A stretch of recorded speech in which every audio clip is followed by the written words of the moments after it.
Bonjour à tous, bienvenue sur Mathessa, ma chaîne de maths pour dédramatiser. Au programme aujourd'hui une leçon très importante pour les élèves de terminale spécialité, linéarité de l'espérance mathématique.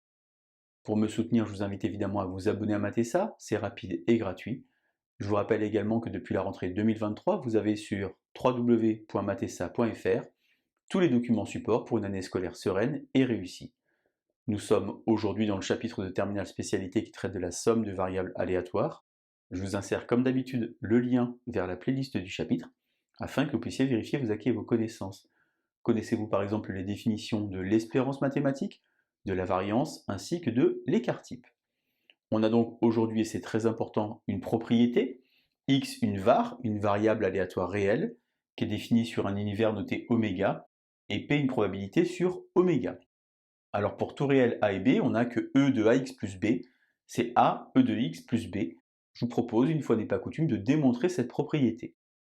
On a donc x cette var qui prend des valeurs de x1 jusqu'à xn avec des probabilités respectives de p1 jusqu'à pn. On note alors y une autre variable aléatoire qui s'appelle y égale ax plus b, qui prend donc pour valeur ax1 plus b, ax2 plus b, jusqu'à axn plus b. Quelle est donc l'espérance mathématique de y? Eh bien c'est la moyenne, donc on va donc prendre les valeurs multipliées par les probabilités. Et puisqu'ici on a une somme finie, eh bien on peut couper en deux morceaux cette somme, en écrivant A ici, qu'on peut sortir de la somme, puisque c'est en facteur, xi-pi, plus la somme des bpi. Alors puisque la somme des probabilités ça fait 1, et bien ici je vais obtenir très simplement b, et ici je reconnais la formule de l'espérance mathématique de la variable aléatoire x donnée au départ, et donc j'ai a e de x comme ceci plus b. On dit alors que l'espérance mathématique est linéaire, et on a un cas particulier très important qui dit que si b est nul, eh bien e de ax est pareil que a e de x. Ceci sera très utile par exemple lorsque vous aurez une somme de variables aléatoires, vous pourrez directement sortir le nombre de variables aléatoires devant l'espérance.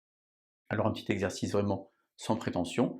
On a x une variable aléatoire telle que e de x égale 10, il faut donc calculer l'espérance évidemment des deux variables z égale moins 5x et t égale 3x plus 14. Si vous avez compris ici le cas particulier, eh bien z égale moins 5x, on va donc avoir ici espérance de moins 5x. Finalement, moins 5 fois 10 égale moins 50. Concernant le t, eh bien, de nouveau on va avoir e de 3x plus 14. Si vous avez compris ce qu'on a dit également, 3 fois 10, 30, 30 et 14, on obtient ici 44. C'est une manière très simple de calculer des espérances lorsqu'on connaît déjà l'espérance d'une première variable. Alors il y a une propriété qui suit ce qu'on vient de voir, celle qui dit que si vous avez deux variables aléatoires, eh bien l'espérance de la somme, c'est la somme des espérances. Et ça c'est très utile par exemple lorsque vous avez, comme c'est le cas ici, deux variables aléatoires dont vous connaissez déjà les espérances. Pourquoi est-ce qu'on connaît? Car ici on a x qui suit une b 200 0,2, on apprend ça en classe de terminale spécialité, c'est donc une loi binomiale de paramètres n et p, et y qui suit une b 100 0,5. Il faut donc calculer e de z qui est donc x plus y. Alors je vous rappelle que si vous avez t, une variable aléatoire qui suit une BNP, eh bien l'espérance mathématique est donnée par n fois p. Il y a d'ailleurs souvent une confusion chez certains élèves qui pensent que l'espérance mathématique c'est toujours n fois p. Ce n'est vrai que si la variable aléatoire suit une loi binomiale. Dans le cas général, il faut donc faire somme des xi pi. Alors qu'est-ce qu'on a ici? Bien, on va avoir e de x plus y. Donc on va donc avoir e de x plus e de y. Alors on prend le n ici, c'est 200 fois 0,2 plus 100 fois 0,5. On obtient ici 200 fois 0,2 et ici 100 fois 0,5, finalement 40 plus 50.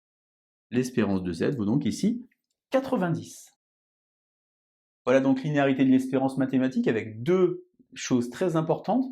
D'abord la linéarité de l'espérance et ensuite cette propriété qui vous sera bien utile dans le chapitre sur la somme des variables aléatoires. Allez, je vous laisse vous entraîner et je vous dis à bientôt sur Mathessa. Bonne journée!